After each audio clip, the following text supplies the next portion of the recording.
South Africa's top prosecutor, Shamila Batohi, just faced Parliament, and what unfolded was explosive. Allegations of criminality inside the National Prosecuting Authority, otherwise known as the NPA, suspensions, secret cases, political interference, and a confrontation with Julius Malema and Darleen James that shook the room. Now, we are talking about a prosecutor who is being accused of being Cyril Ramaphosa's protector, and this was a showdown in Parliament that could redefine justice and the meaning of justice in South Africa. And we have to ask ourselves, has the NPA been captured? This is the story of Shamila Batohi, the National Director of Public Prosecutions, and the scandal that is shaking the NPA to its core. So Shamila Batohi is a very educated woman. She has been 4 decades in the law, and she had a very good career. She was once in charge of the Scorpions in KwaZulu-Natal, and she is now facing the fight for her career. Now, the Scorpions were disbanded by President Jacob Zuma, and they were replaced with what we know as the Hawks. But if we are looking at the terms of units, the gap that the Scorpions essentially was taken over by the PKTT. Now, we have to remember that the head of the PKTT is General Khumalo.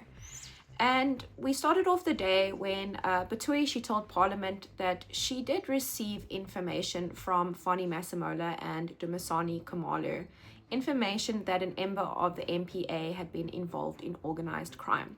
So just to recap, Dumisani Khumalo, he is the head of crime intelligence. He is facing those charges of fraud as well as fabricating documents for hiring someone who the case claims that is unqualified. But I misspoke in a previous video. She is extremely qualified. The hire, she has a mechatronics degree to fill the role, as well as she was currently pursuing her MBA at the time of the hire. So this woman was in fact very qualified. And this case has been accused of trumped up charges basically to get rid of General Khumalo, who is head of crime intelligence and who was also leading the PKTT, who was doing those investigations into KT Molefe and Kat Matala. Now, when Batohi was asked about who this prosecutor was, she refused to name them. She wouldn't even confirm who it was suspended. There's been a name that has been going around the news lately, which we're going to get to later. We don't know if it is the same one that she is refusing to name. There's never been confirmation. But what we do know is that she refused to give up names, and Julius Malema got visibly upset with her and told her to pack her bags. And I must admit, the silence is setting off alarms. She basically used the excuse that Matthews Sissoko, that IDAC investigative who was named by Andrea Johnson, that he was attacked. I will not want to hide anything from this committee. I regard it as a very important committee. But I do want to be responsible at the same time. I'm not sure who the person is that the honorable member is referring to. But even if the name is given to me now, I'm not going to make a comment about whether it is or isn't. It's not fair on the process. It's not fair on the person concerned. And this might turn out not to be true. We may not be able to verify this information. And then it destroys people's reputations and lives.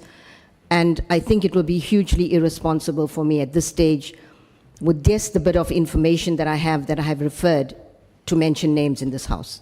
So please ask the House to be understanding and not to insist that because I will not reveal the name, Chair, with all due respect. No, thanks, Chair. I thought she was suggesting we must just go home if she's going to proceed like that. Because we deal with names here. What are we dealing with? What are we dealing with here? We want to know who captured the criminal justice system. And if we can't be told names and we accept that, let's go home. Especially names that are out there. There is a prosecutor, I'm just forgetting the name of, is it Johannesburg or something, Pretoria, who's suspended by the president? Joburg, Chauke. What's difficult saying something like that? What's difficult saying something like that if we're referring to Chauke? or if there is more. We need to know. There is nothing unprofessional about that, because if we are going to proceed like that, we are becoming toothless. We cannot allow a situation where there is an allegation of a prosecutor who is being captured or infiltrated, and we are told we can't be given a name. If it was wrongly mentioned, there are recourse in South Africa where that name will be cleared. There are so many names of people being said here, people who are also in jail, people who are already on criminal trials. We get deep into those issues because we're seeking to unearth the truth. If it is true, indeed, there are people who are captured in the prosecuting authority. We want to know that. What if Chauke is wrongly accused? What if he's correctly accused? We need to come to a determination that, look, there is nothing in the NPA that suggests there is any infiltration by the drug cartel or anything of that sort. Or there is, and if we say there is, these are the issues. And these are the individuals responsible for those kind of activities in the NPA. So I don't think Honorable Skosana is being irresponsible in that regard. Thanks. Advocate. Thank you, Chair. I really want to emphasize, honorable members, that I do not seek to be disrespectful to this committee. I haven't even said, the members have mentioned names. I haven't even said whether it is or isn't that name that has been mentioned. And I don't want to make it difficult for this House to be able to do its work. But given that I was given, I think at the level of intelligence, because I haven't even said it's evidence, I went back to the National Commissioner as well as General Khumalo and I said, can you please give me evidence of this? Because I need more evidence. And so I really urge that it will be hugely irresponsible of me to mention a name in this House on the basis of intelligence that I've received that may or may not be true. So I really urge honorable members to understand that I do want to help this House, but I do not want to put people's names at risk. For various reasons, you never know how people are put at risk. I mean, and we don't know whether it was a direct consequence of what happened in this House, but you know that our chief investigator of the IDAC was attacked a day or two after his name was mentioned in this House. But one might say, look, he is the chief investigator, it's not difficult, that you shouldn't really draw that conclusion. I will understand that as well. But it does put people at risk, and I do not want to be irresponsible and do that when all I've received is intelligence about the possibility that about the fact that somebody is involved with organized criminal networks. No, thank you very much, Chair. No, Chair, we just want to make a clear statement that if the NDPP continues to refuse to reveal a name, it means she is not cooperating. NDPP must know that she's got a duty to protect this country more than individuals. You can't say, I want to protect individual because of their rights and all of that. A rotten NPA, it's very dangerous to our constitutional democracy she speaks about. A rotten NPA is dangerous to the Constitution of the Republic of South Africa. So you cannot protect an individual over the Constitution of the Republic of South Africa. Just her failure to respond to this question, she must take her bag and go. She's not going to be useful to us. We are asking names. That's why we are here. We are told there are people who kept people is names. Who are those people? We want names of drug cartels. We want names of corrupt police. We want names of corrupt judges. We want names of corrupt prosecutors. That is the whole idea of us being here. So you call a witness, when she left home, she left saying she's going to do what here? She's coming to read a policy statement in an inquiry. Yeah, we even discuss boardroom. We're discussing pillow talk. Yeah. That's how far we go. Now we're being told, no, just a name. We can't be given a name of a prosecutor who's suspended. I know that there is a prosecutor called Chauke in Gauteng who's put on a special leave or suspended by the President of the Republic of South Africa. It is the President who communicated that publicly. What is so difficult for an NDPP to refer to such a case and say, for instance, we've got this case that is on, but I can't give details. This is what it involves. A lot of people came here and said so. This is a public information. But to come and say, I won't give you names, even on matters that are public, that is having taken a conscious decision that I'm not going to cooperate with them and I'm going to show them that they can't do anything. She's completely undermining us. To put it mildly, she's undermining us, and she left her home having taken a decision to come and undermine us here. What is so secret about telling us about a public prosecutor of a public prosecution? Everything is public there, except when you are dealing with the case. It says, I will give you a name when a person appears in court. The person that we're speaking about, for instance, Chauke, he's not going to go to court. It's an inquiry that is on. The president is investigating a particular conduct, wrongly or rightfully, I don't know.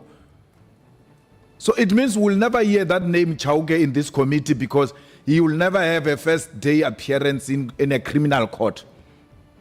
What happens? There is an internal, inquiry that the president has constituted. The head of NPA must know about that, must be comfortable to speak about it. And the refusal to speak about such an incident is to say, I'm not going to cooperate with you. Actually, the allegations goes further, which we are going to probe later when it is our turn to ask questions. They say after they arrested advocate Chauke, they are able to register cases easily. That's what SAPS says. And cases are moving smoothly in Gauteng. Is that true? We want to get into those issues, but if the head of NPA is going to shy away from that, then which issue are we going to deal with? Which we need prosecutors who are cooperating with drug cartels. Thank you, Honorable Malema. Honorable.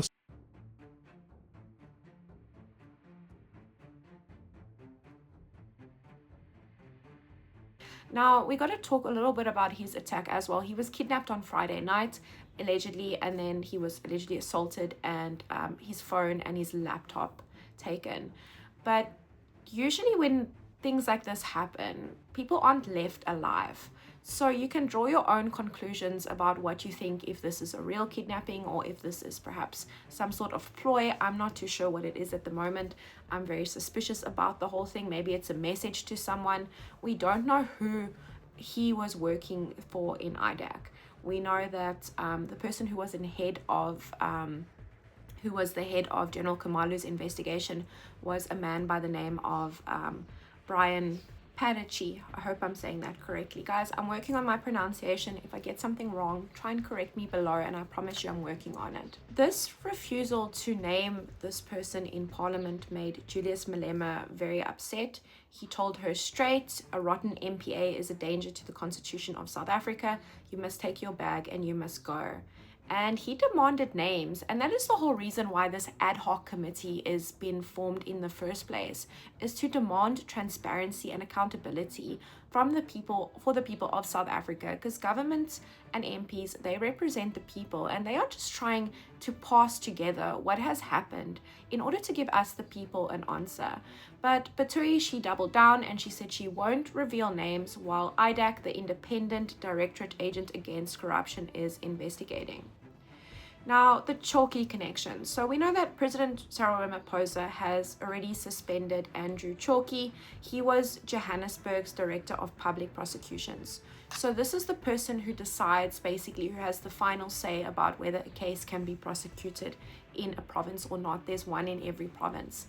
And he has been a man that has long been criticized for delaying key corruption cases, including a 1.2 billion rand Brian Chalongwa Health Department scandal. He is only standing trial now. He is innocent until proven. But Batohi then went to go on and insist that Chauke's suspension wasn't connected to the intel from Khumalo, So what was it connected to? This remains unclear. And we do know that in 2023, she did write a letter to Cyril Ramaphosa saying, please suspend him. So we have to give her points where points are due. So she did want him suspended. Some developments in a big story here. After more than a decade at the helm of prosecutions in Gauteng, Advocate Andrew Chauke has been suspended by President Cyril Ramaphosa. And it's pending an inquiry into his fitness to hold office. Now, Chauke's name has appeared in connection with stalled corruption cases and accusations of shielding political elites. And one of the questions being asked is whether this suspension and the inquiry that is to follow mark a turning point for the National Prosecuting Authority.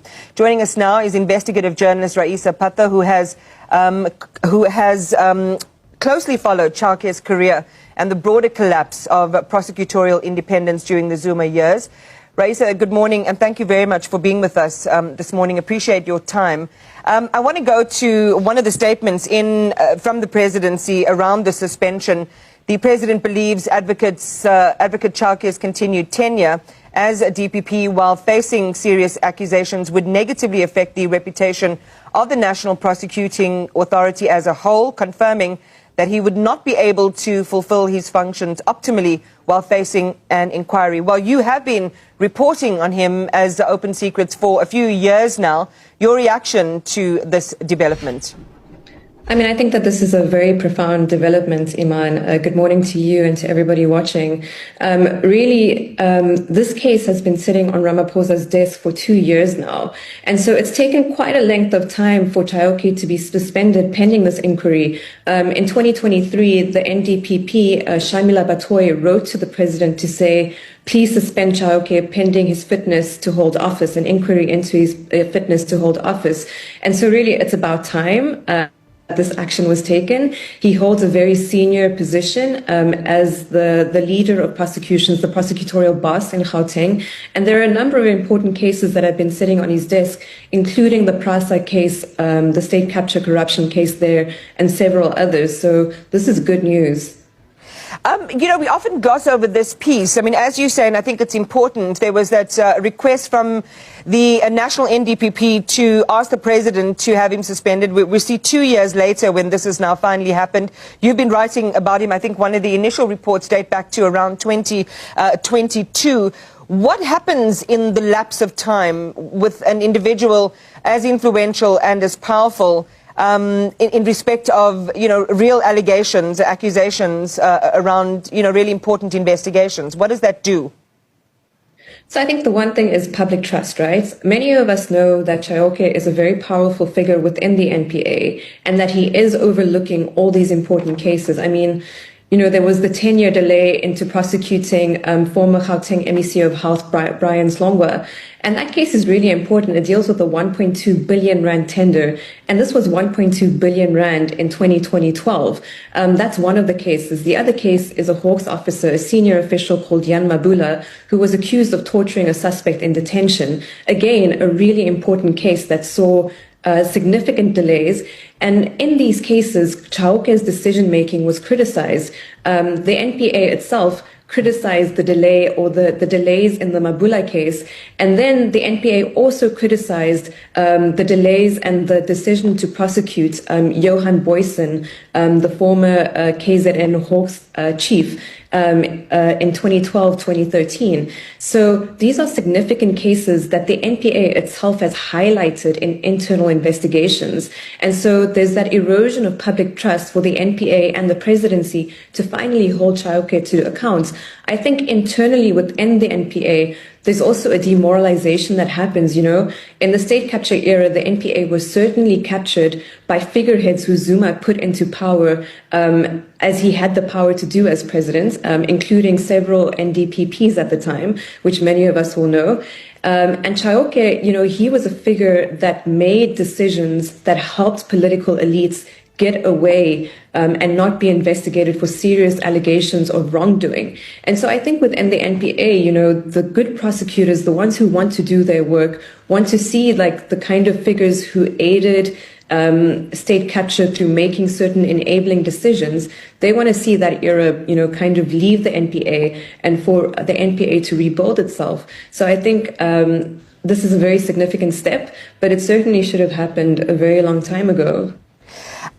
Again, Raisa, let's go back to, and you know, Open Secrets, as I say, has been involved in investigating, you know, what happened and the impact of either cases not moving or gaining momentum as they should have in terms of prosecutions, convictions, and the like. And I think what's important for all of us at this particular moment in South Africa is to get the clarity on exactly, you know, which cases, which individuals. When we talk about the protection of political elites, you know, who are we talking about? Of course, there's further reading that we all have to do. People have to go back and look at some of those investigations, chapter and verse, that you have done to build that bigger understanding. But just to highlight some of those for our viewers this morning. Yes, I think the biggest one was the Brian Hlongwa case. There's no doubt about it. I mean, like I said, it was a 1.2 billion rand tender. The case first landed on the NPA's desk from the SIU in 2011. And I think Hlongwa only appeared in courts, if I'm not mistaken, in 2021 or 2022.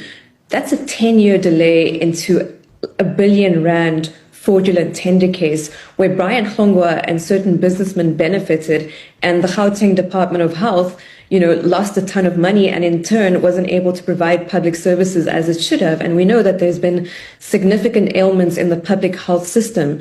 So I think that's one important case. I think also, you know, the Prasa case would have also have been sitting on Chauke's desk. And that's a very key case because, as we know, as a result of corruption at Prasa, you know, commuters weren't able to use trains for a very long time. It was unsafe, the system was unreliable. And I mean, we know that there were certain tenders that went through, for example, the Siangena tender, which was meant to provide security services. None of those services were provided. And in the end, to date, nobody has been held to account for those corruption allegations. And the Zondo Commission very firmly found, you know, that there was a case to be made in Prasa, and there were several others too. But so far, there's been no movement on these cases. And now we as Open Secrets have, of course, started litigation to hold the NPA and the Hawks to account for that. And that's what I wanted to ask, was whether in this moment we could see momentum then on some of the stalled cases that are big and have a big impact on, you know, public trust and also the credibility of the NPA. So I wanted to squeeze that in, but I also, I mean, there's so much to do in just 2 minutes, but and also reflecting on the fact, you know, that he was appointed, as you said, by Jacob Zuma, remained in office for over a decade, and that long tenure, despite the concerns that you've already shared, had been placed on the table, really give a negative impression of institutional accountability within the prosecuting authority. But let's go to this. You know, Advocate Chauke, in an interview with our station and Stephen Curtis last year, dismissed these allegations as unfairly sustainable, insisted that he had never once exceeded his powers, even in cases like former crime intelligence boss Richard Mdluli. So, you know, again, it's to see whether this moment of this inquiry that is now being going to be instituted, what the prospects are for real accountability and real transparency. What are your hopes for the measure now that the president has put in place, this inquiry into his fitness to hold office? I think the inquiry, it can be quite successful. I mean, like I said, the NPA itself had internal investigations that were done, particularly involving the Boyson case, where they found that the prosecutors involved in that case had no evidence to prosecute and to get a successful prosecution of those police officers that they made those allegations against. So there is very strong evidence that the inquiry could use. I think, you know, what is important is that, you know, Chauke didn't just have a 10-year term in office. He was there since 2011. So you're talking about an over 20-year period, right? And I think that the inquiry, first of all, must be transparent. In our engagement with the presidency, they've refused to give us any information about possible suspension of Chauke when we asked in 2023. They refused to give us information about whether they had taken a decision to do the inquiry, as Batohi had asked, because they said that, you know, they can't engage with the public on this matter. And so I think for accountability to be successful, this process needs to be as transparent as possible. And that would be something to look out for, is whether there is transparency around it and the public is drawn into it and we are aware of what is transpiring. Raisa, thanks for talking to us this morning. Raisa Patha is Open Secrets senior investigator. But it remains unclear whether Andrew Chauke is the person who they were talking about, because at the end of the day, if his name was already out there, perhaps she would have named it. So that makes me think it's someone whose name has not already been in the media. Now, we know that IDAC, which was made permanent in August last year, its job is to clean up corruptions.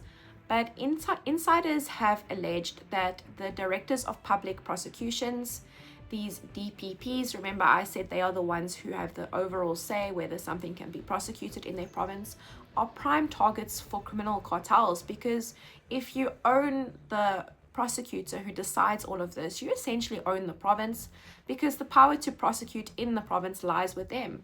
And now those very prosecutors are under suspicion at the moment, because essentially you want to target them if you are a member of a cartel, because then you have control out of the whole province's cases. So then came another twist, because we spoke a little bit about Andrea Johnson.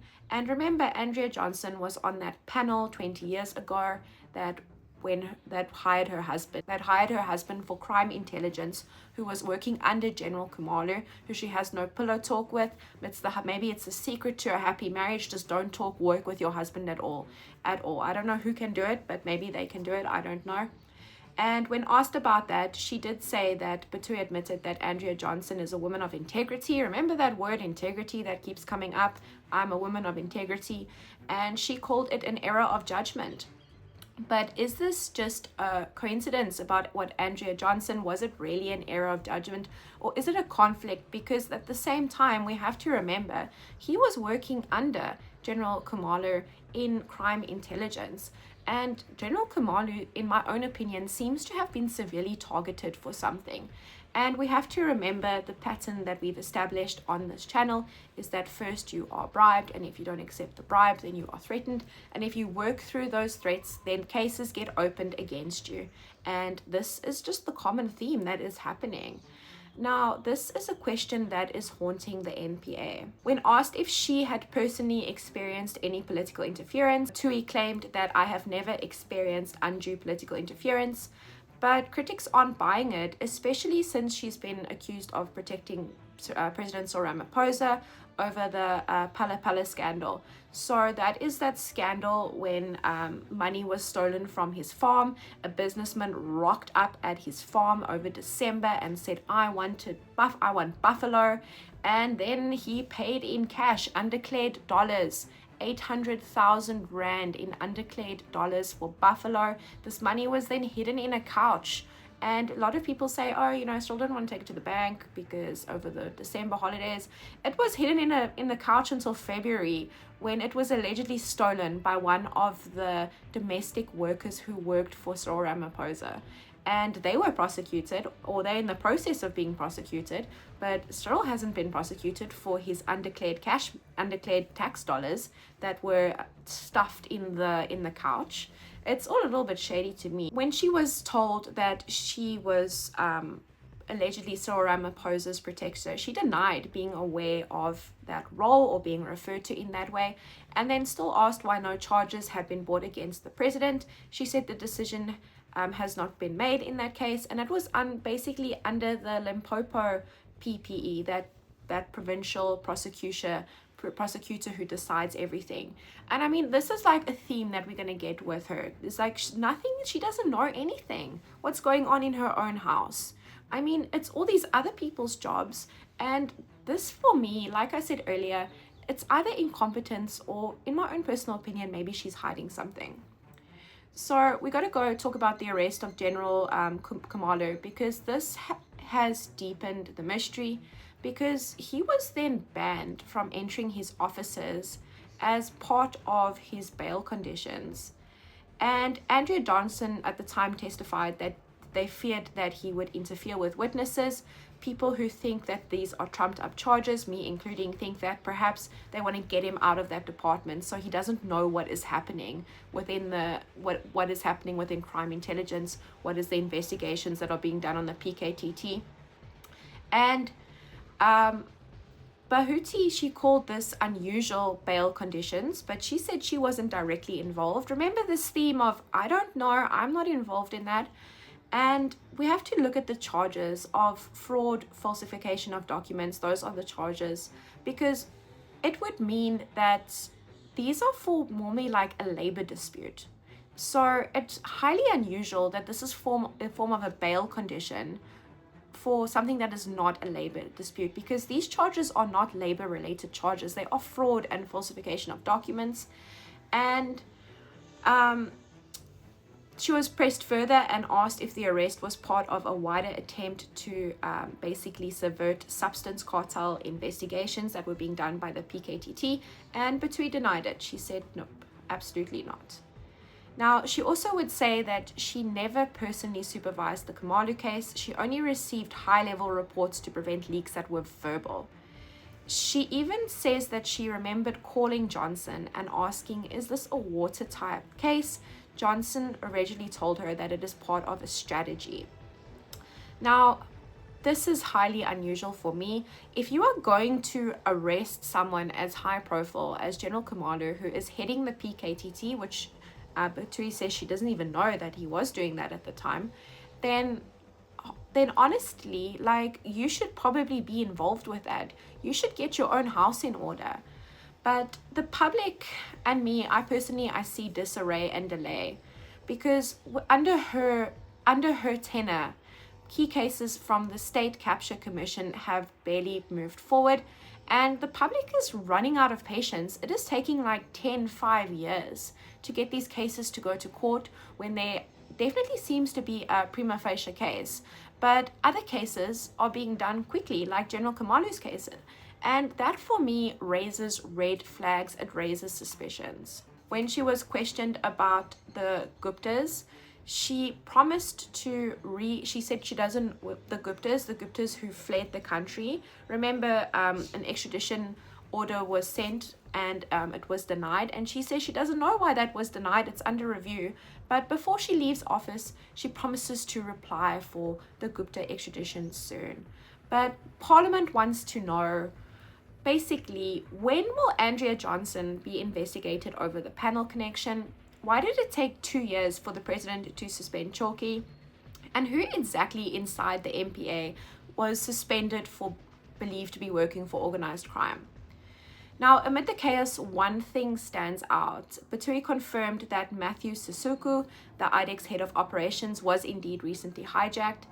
And like I said, you can make your own mind about that, but usually when people want to do serious harm to you, they don't just confiscate your devices, they basically murder you. And this is very suspicious for me. And as she faces mounting pressure from the EFF, Parliament and the public, we need to have more transparency with her. And she also had a confrontation with Action SA MP Darleen James, which I'm going to clip in here. Linked at all. I can't comment on that. Okay. Advocate, are you aware that former Johannesburg Mayor Herman Mashaba has repeatedly raised public concerns about Advocate Chauke, where he made clear that the Advocate Chauke was an obstacle to the prosecution of corrupt cases that were presented to him with clear evidence? Are you aware? I'm aware he has made public announcements about this, but there's no case that he has presented to me where, if I heard you correctly, where, maybe you could repeat the last part of your question, please. Okay. Are you aware that former Mayor Herman Mashaba has repeatedly raised public concerns about Advocate Chauke, where he made clear that the advocate was an obstacle to the prosecution of corrupt cases that were presented to him with clear evidence? I can't comment on that because I'm not aware, but I would certainly urge Mr. Mashaba to send me the details of those cases very urgently. In fact, if he can send it to me tomorrow, I would be very pleased. Sure. Thank you. Here are copies of the many cases that Mr. Mashaba sent to you. You were CC'd in on these cases. A dossier was handed to Advocate Chauke of cases, I think amounting to over 35 billion of corruption cases uncovered in Johannesburg. You were CC'd in all of this. I can give you the date, the 16th of May 2029. You are now saying that you were not aware. I've just brought a few of them to this house to prove to you that you were CC'd in this case. You haven't responded to not any one of these cases. This was 4 years prior to your suspension. You received smoke signals already about Advocate Chauke, which you did nothing about. I need to have a look at that. Honorable James, you may come down a bit. Thank you, Chair, for the reminder. You said earlier on that it wasn't brought to your attention. You said confidently you know nothing about it. I'm saying to you, 4 years prior, the suspension of Andrew Chauke, there were smoke signals. It was sent to you with evidence, with serious cases within the city of Joburg, and you ignored all of these emails. Now that you prompt my memory, Okay. he did send emails, and we certainly don't ignore emails. But you I just need- said you weren't aware. I need to follow up and to see what happened to those matters. I can tell you nothing happened. If I could please have those cases, They're in because your inbox, ma'am. we are, sometimes emails don't reach you, but in this case, I'm aware that he did send some communication, but I need to check to see what happened to that. Because you may rest assured, Honorable James, we don't want to cover up anything. And if anything, I would want to get to the bottom of allegations that any prosecutor, any DPP is in fact not prosecuting where there's clear evidence of it. So I need to see what happened to that, because we definitely respond to emails from anyone, and particularly from heads of... Yes, I would like to think that you would take an email from a mayor seriously. We do. You've ignored, you cannot say you do when I've got evidence and proof. Several emails, an entire dossier was handed to Advocate Chauke. He did absolutely nothing with it. It was highlighted to you that this person is corrupt. It was highlighted to you that this person is covering up for serious construction companies within the city of Joburg, Zimbabweans, with fake documents. It was brought to your attention, as well as Advocate Chauke, that is currently on suspension for over 2 years, that was allowed to continue covering up in the department. In fact, this has been going on for over 6 years, if you take into consideration when these red flags were highlighted to you. And you've done absolutely nothing. And then earlier on, you said that if there's any concerns with regards to cases, I must bring it to your attention. Will you take it seriously when you are saying to us now that sometimes we miss things in our inbox? We always take these very seriously. And I want to say to you, I want to apologize to Mr. Mashaba that if he has not received a satisfactory response. But I do want to check to see what my office has done with those matters, and I can then give a more substantive reply. I can tell you they've done nothing. But anyway, do you roughly know how many drug-related offenses have been handled by Advocate Chauke during his tenure? No. Are you aware of the conviction or the success rate in drug-related and other criminal matters prosecuted by Advocate Chauke's office in the South Gauteng division? Because that's where the bottleneck is when it comes to drug-related cases. South Gauteng division. I don't have the figures, but we can certainly get that.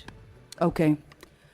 Would you agree that showing that Advocate Chauke frustrated the proper functioning of the criminal justice system in Johannesburg for so many years that there may have been some plausibility to General Kwanazi's allegations that certain prosecutors in the same environment were deliberately sabotaged? Chauke frustrated the proper functioning of the criminal justice system in Johannesburg for so many years that there may have been some plausibility to General Kwanazi's allegations that certain prosecutors in the same environment were deliberately sabotaged to protect drug cartels. Before I can comment on that, I'd like to get details, proper details from General Mkhwanazi about who he's referring to and what these allegations are about. Because they're just allegations, and I can't comment on allegations. I need the facts. Thank you, Chair. Thank you so much. We are moving to the last two speakers. That is Honorable Sangoni and Honorable Nomvala. Honorable Skosana. Thank you very much, Chairperson. It's been a long evening, Advocate Batohi. And maybe let me just start off. This goes back to the whole thing about, I don't know. She doesn't, like, what I got from Bahuti, I don't know anything what is going on in my own house, basically. Now, as we leave, there is mounting pressure on Parliament from the EFF, from Action FA, from MK, and from members of the ANC and the public for more transparency on who exactly this prosecutor was, who was suspended. We also want to know why was such quick action taken in General Khumalo's case, and some cases from state capture have been lingering in the system for over 10 years. And we have to end off with a prosecutor who is accused of protecting power, a system that is under siege, and a nation that is demanding truth. The story is not over, because when justice becomes political, no one is safe. Anyone can be arrested on trumped up charges, and the whole system that our constitution, that many South Africans fought for and died for under the apartheid regime, for this constitution of ours, their deaths are now in vain if our justice system is in peril. Now stay tuned for updates on the NPA corruption probe. Subscribe and turn on notifications. The next revelation might be bigger than anyone